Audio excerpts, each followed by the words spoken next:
রাগ করতেছেন না? শোনেন, তাহলে একাধিক স্ত্রী রাখা জায়েজ আছে। কতজন পর্যন্ত রাখা যাবে? 4 জন। জোরে বলেন কয়জন? তাহলে শক্তি থাকলে, টাকা থাকলে, ইনসাফ কায়েম করার মতো মানদণ্ড আপনার সেরকম বিবেক, আকল, জ্ঞান যদি থাকে যে না 4 জন বিবির প্রতি আমি ইনসাফ কায়েম করতে পারবো, 4 জন বিবিকে আমি এক নজরে ভালোবাসা দিতে পারবো। কথা কর না? আপনি 7টা বউ নিয়া একই ছাদের নিচে বসবাস করবেন, এটা শরীয়তের দৃষ্টিকোণ থেকে জায়েজ নেই। আপনার 4টা স্ত্রী ব্যতীত বাকি 3 জনকে একটা পরামর্শ করে মুরব্বি ডেকে তাদেরকে তালাক দিয়ে দিতে হবে। কথা কয় না?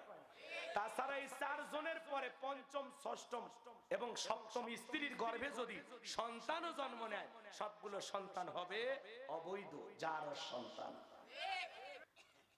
একটা প্রশ্ন করা হয়েছে, কুষ্টিয়ার এক যুবক 7 জন স্ত্রী, ইসলামের দিক থেকে এটা কি জায়েজ আছে? 7টা বউ কি একসাথে আছে? তাহলে তো জায়েজ হবে না। কথা কয় না কেন? রাগ করতেছেন মনে হয়? কুষ্টিয়ার একজন যুবক একসাথে 7টা স্ত্রী রেখেছেন, ইসলামের দৃষ্টিকোণ থেকে এটা জায়েজ নেই। একসাথে 4 জন বিবি রাখা যাবে। কয়জন স্ত্রী কয়জন রাখতে পারবেন? একটা পুরুষ একাধিক বিবাহ করার অনুমতি আছে। কথা বলে ঠিক কিনা? কোরআনের ভিতরে আল্লাহ পাক বলেছেন, মিনান নিসাই মাসনা ওয়া সুলাসা ওয়া রুবা ফাইন খিফতুম আল্লাহ তা'দিলু ফাওয়াহিদা। আমার আল্লাহ তাআলা জানিয়ে দিয়েছেন তোমরা বিবাহ করো। প্রথমে 2 জনের কথা বলছেন। কয়জন বিয়ে করো? আল্লাহ বলেন 2টা বিয়ে করো। এরপরে আল্লাহ বলেন 3টা বিয়ে করো। তারপরে যদি বিবির প্রয়োজন হয় 4টা বিয়ে করো। কয়টা? 4টা। আর যদি তোমার এরকম আশঙ্কা থাকে যে একাধিক বিবি হলে, স্ত্রী হলে তাদের অধিকার এবং তাদের উপরে ইনসাফ, ন্যায় কায়েম করা যাবে না, ইনসাফ কায়েম করা যাবে না, তাহলে তুমি একটা বিবাহ করো। কয়টা? একটা নিয়েই ভালো থাকো। কথা কয় না? কয়টা? কয়টা? একটা নিয়ে ভালো থাকো। তাহলে প্রথম আল্লাহ 2টা দিয়ে শুরু করলেন, তার মানে 2টা বিয়ে করা জায়েজ আছে। কথা কয়? 3টাও করতে পারবেন, 4টাও করতে পারবেন। এখন আপনার শারীরিক সমস্যা, অর্থের সমস্যা, আপনার একটা বউ চালানো কঠিন, তাহলে আপনার এত বিয়ে করা লাগবে কেন? আপনি একটা বউ নিয়ে আলহামদুলিল্লাহ কইরা ওই জোলেখার মায়ের সাথে সারা জীবন কাটায় দেন। কথা কি বোঝা যায়? দেখুন, এই যে কুষ্টিয়ার যে ছেলেটা একই ছাদের নিচে, এই ছেলেটা নাকি মান্নত করছে, তাই না? মান্নত করেছিল আমি 7টা বিয়ে করব। শোনেন, বউ মারা গেছে, বিয়ে করেছেন, বউ মারা গেছে, বিয়ে করেছেন, অথবা বউ আপনার পছন্দ হয় না, তালাক দিয়ে চলে গেছে, এইভাবে বিয়ে করতে করতে 5-7টা হইলে সমস্যা নাই। কথা কয়? আপনার বউ একটা মারা গেছে, আপনি আরেকটা বিয়ে করেছেন, তাহলে কয়টা হলো? 2টা। একটা বউ আপনার ছেড়ে চলে গেছে, আপনি আবার বিয়ে করলেন, তাহলে কয়টা হলো? 4টা। আবার দেখা গেল কিছুদিন পর ওই বউটা চলে গেছে, তাহলে আবার একটা বিয়ে করলেন। কথা কোন ঠিক কিনা? আর এত বিয়ে করার আগে আপনার আবার চিন্তা করা লাগবে যে আমার বউ থাকে না কিসব, আমার কি সমস্যা। কথা কয় না? সেটা বোঝার দরকার আছে না? না? হ্যাঁ বাবা, যদি স্ত্রী 4টা রাখার মতো সামর্থ্য আপনার থাকে, শরীরের শক্তি থাকে, কথা কয় না, ইনসাফ কায়েম করার মন মানসিকতা থাকে, যে সব স্ত্রীকে একই নজরে দেখতে পারবেন। এখন আপনি বড় বউকে ভালোবাসেন না, নতুন বউ ভাইয়া ছোট বউরে বেশি আদর করেন, বড় বউয়ের সাথে খবরই নাই, এরকম হলে কিন্তু অবস্থা খারাপ। কথা কোন ঠিক কিনা? রাগ করেছেন আপনারা? ওর মনে হয় বউ বেশি দরকার, রাগ করতেছেন আপনারা? শোনেন, তাহলে একাধিক স্ত্রী রাখা জায়েজ আছে। কতজন পর্যন্ত রাখা যাবে? 4 জন। জোরে বলেন কয়জন? তাহলে শক্তি থাকলে, টাকা থাকলে, ইনসাফ কায়েম করার মতো মানদণ্ড আপনার সেরকম বিবেক, আকল, জ্ঞান যদি থাকে যে না 4 জন বিবির প্রতি আমি ইনসাফ কায়েম করতে পারবো, 4 জন বিবিকে আমি এক নজরে ভালোবাসা দিতে পারবো। কথা কর না? রাসূলের 9 জন স্ত্রী এক জায়গায় বসে দেখে বলে নবী আজকে আপনাকে একটা কথা বলাই লাগবে, এই 9 জনের মধ্যে আপনি কারে বেশি ভালোবাসেন? আল্লাহ রাসূল বলতেছে এই ব্রেকিং নিউজটা আগামীকাল সকালে দেওয়া হবে ইনশাআল্লাহ। কথা কথা হুজুর তখন ডাইরেক্ট বললেন কি আগামীকাল সকালে বলা হবে। আল্লাহু আকবার বলেন। এইবার রাতের বেলায় হুজুর কি করলেন? বিশ্ব নবী প্রত্যেকটা স্ত্রীর কাছে গেলেন আর দরজায় নক করলেন। আয়েশা দরজা খুলে দিয়েছেন, আম্মা জান আয়েশা রাদিয়াল্লাহু তাআলা আনহা। রাসূল 2টা খেজুর দিলেন আর বললেন আমি যে তোমারে 2টা খেজুর দিছি এটা কারো কাছে বলবা না। সুবহানাল্লাহ। এই কথা বইলা রাসূল চলে গেলেন। এরপরে উম্মে সালামার ঘরে গেলেন। এরপরে কথা বুঝেন না, রাসূলের যতগুলো স্ত্রী ছিলেন সবার ঘরে গেলেন। সকালবেলা সমস্ত স্ত্রীরা ধরছেন, হুজুর সকালবেলা বলার কথা আপনি কারে বেশি ভালোবাসেন? আল্লাহ রাসূল বলেছেন গতকাল রাত্রিতে যার হাতে আমি 2টা খেজুর দিয়েছি তারই বেশি ভালোবাসি। সুবহানাল্লাহ বলবেন না? রাসূলের গায়ে এদিক খেয়াল করে জান্নাতি 40 জন যুবকের যে শক্তি রাসূলের গায়ে সেই শক্তি ছিল। সুবহানাল্লাহ। আরো জোরে বলেন সুবহানাল্লাহ। বিখ্যাত কুস্তিবীর রাসূলকে রাসূলের সাথে লড়াই করার জন্য বলতেছে আজকে আমি রাসূলকে পরাজিত করব। খালি এরকম আঙ্গুল দিয়ে ঠেলা মারছে ও কাট হয়ে গেছে। আল্লাহু আকবার বলেন। তো রাসূল 2টা করে খেজুর দিয়া প্রত্যেকটা বিবির প্রতি ইনসাফ কায়েম করেছেন, সবাইকে বুঝিয়েছেন আমি তোমাদের সবাইকে ভালোবাসি একই পরিমাণ। কথা বলে ঠিক কি না? তো এরকম স্বামী হওয়া লাগবে। কথা কোন ঠিক কি না? এখন আপনি 7টা বউ নিয়া একই ছাদের নিচে বসবাস করবেন, এটা শরীয়তের দৃষ্টিকোণ থেকে জায়েজ নেই। আপনার 4টা স্ত্রী ব্যতীত বাকি 3 জনকে একটা পরামর্শ করে মুরব্বি ডেকে তাদেরকে তালাক দিয়ে দিতে হবে। কথা কয় না? তাছাড়া এই 4 জনের পরে 5ম 6ম এবং 7ম স্ত্রীর গর্ভে যদি সন্তানও জন্ম নেয় সবগুলো সন্তান হবে অবৈধ জারজ সন্তান। ইসলাম আপনার মতো চলে না, ইসলাম ইসলামের গতিতে চলে। শরীয়তের দৃষ্টিকোণ থেকে এটা 7টা স্ত্রী একই সাথে রাখা নিঃসন্দেহে একটি হারাম কাজ। এটা হারাম, এটা হারাম, এটা হারাম। 4 জনের বেশি রাখা হারাম, হারাম, হারাম। মনে থাকবে তো ইনশাআল্লাহ? বেশি শখ করুন।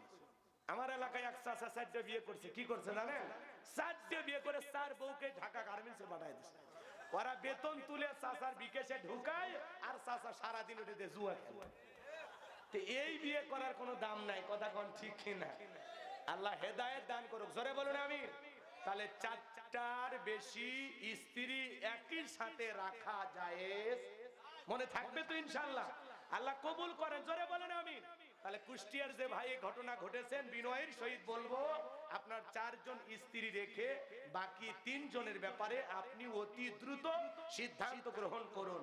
তাছাড়া আপনাকে হারামের গুনাহগার হয়ে কিয়ামতের ময়দানে আল্লাহর দরবারে জবাব দিতে হবে। বলা যায় না এই ঘটনাগুলোর কারণে আপনাকে জাহান্নামে যেতে হতে পারে। কথা বলে ঠিক কি না? এজন্য যুবক এগুলো ঘটনার দ্বারা কোনো শিক্ষা নাই, এখান থেকে যুবকদের ফিরে আসতে হবে। আল্লাহ যুব সমাজকে হেদায়েত দান করুন। জোরে বলুন আমিন। কষ্ট পাইছেন মনে হয়? আমার ভাইয়ারা আমি যে কথা বলতে চাচ্ছিলাম আল্লাহ রাব্বুল আলামিন বলেন রব্বানা আতিহিম দিফাইনি মিনাল আযাবি ওয়ালআনহুম লাআনান কাবীরা। হে আমাদের রব, যেই নেতার কারণে যেই মুরব্বির কারণে আজকে আমরা জাহান্নামে এসেছি, আমাদের চাইতে ওদের আযাব আপনি দ্বিগুণ করুন, ডাবল করুন। আমাদের চাইতে ওদের শাস্তি আরো বেশি দেন। কারণ হলো ভালো করে বোঝেন বাজান গো আমার, এতক্ষণ আমি আদর্শ নেতার কথা আপনাদেরকে বললাম। নেতা যদি ভালো হয়, ভালো করে শোনেন, নেতা যদি ভালো হয় কর্মীদেরকে বলবে বাবা আজান দিয়েছে চলো মসজিদে যাই। যে নেতা নিজের ইমামতিতে মুরিদদেরকে নিয়ে নামাজ আদায় করে, যে নেতা নিজের ইমামতিতে কর্মীদেরকে নিয়ে সালাত আদায় করে, ওই নেতা হলো আদর্শ নেতা। কথা বলেন ঠিক কিনা? যেই নেতা তার কর্মীদেরকে নিয়ে নামাজ আদায় করে, যেই নেতা তার কর্মীদেরকে বলে আমার নাম বলে 10টা টাকাও সাদা কারো কাছ থেকে নেওয়া যাবে না, টাকা লাগলে আমার কাছে বলবা, আমার গরিব জনগণের প্রতি জুলুম করা যাবে না। কথা কি বোঝা যায়? আদর্শ নেতা যে নেতা নামাজি, আল্লাহওয়ালা, নেককার, জনদরদি, মানুষের কল্যাণে, মানবতার কল্যাণে, দেশের উন্নয়নে কাজ করতে চায়, এমন নেতার অনুসারী হলে কোনো সমস্যা নাই। যে নেতা 5 ওয়াক্ত নামাজে কর্মীদেরকে ডেকে নিয়ে মসজিদে যায়, কথা কি বোঝা গেল? কিন্তু যে নেতা আপনার হাতে পিস্তল দেয়, মদের বোতল দেয়, টেন্ডারবাজি, সাদাবাজি শিখায়, হোটেলে অবৈধ তরিকায় আপনাকে জিনা করার জন্য মহিলা সাপ্লাই দেয়, এ সমস্ত নেতাদের অনুসারী হলে আপনিও জাহান্নামে, নেতাও জাহান্নামে। কথা বলেন ঠিক কি না? সালে যে নেতা পিস্তল দেয়, অবৈধ নারী দেয়, জোরপূর্বক জায়গা জমি দখল করা শিখায়, এমন নেতার অনুসারী হলে ওই নেতাও জাহান্নামে, আপনিও জাহান্নামে। কথা বলেন ঠিক কি না? রাগ করতেছেন আপনারা? কথায় আছে সৎসঙ্গে স্বর্গবাস, অসৎসঙ্গে সর্বনাশ। কথাকে বোঝা গেল? শোনেন, এক ধনী বেচারার লাগবে রক্ত। শোনেন, শেষ কথাটা বলে দোয়া করব। জি জি চাচা, অনেক অনেক রাত হয়ে গেছে। জি জি জি আচ্ছা, শেষ উদাহরণটা দিয়ে যায়।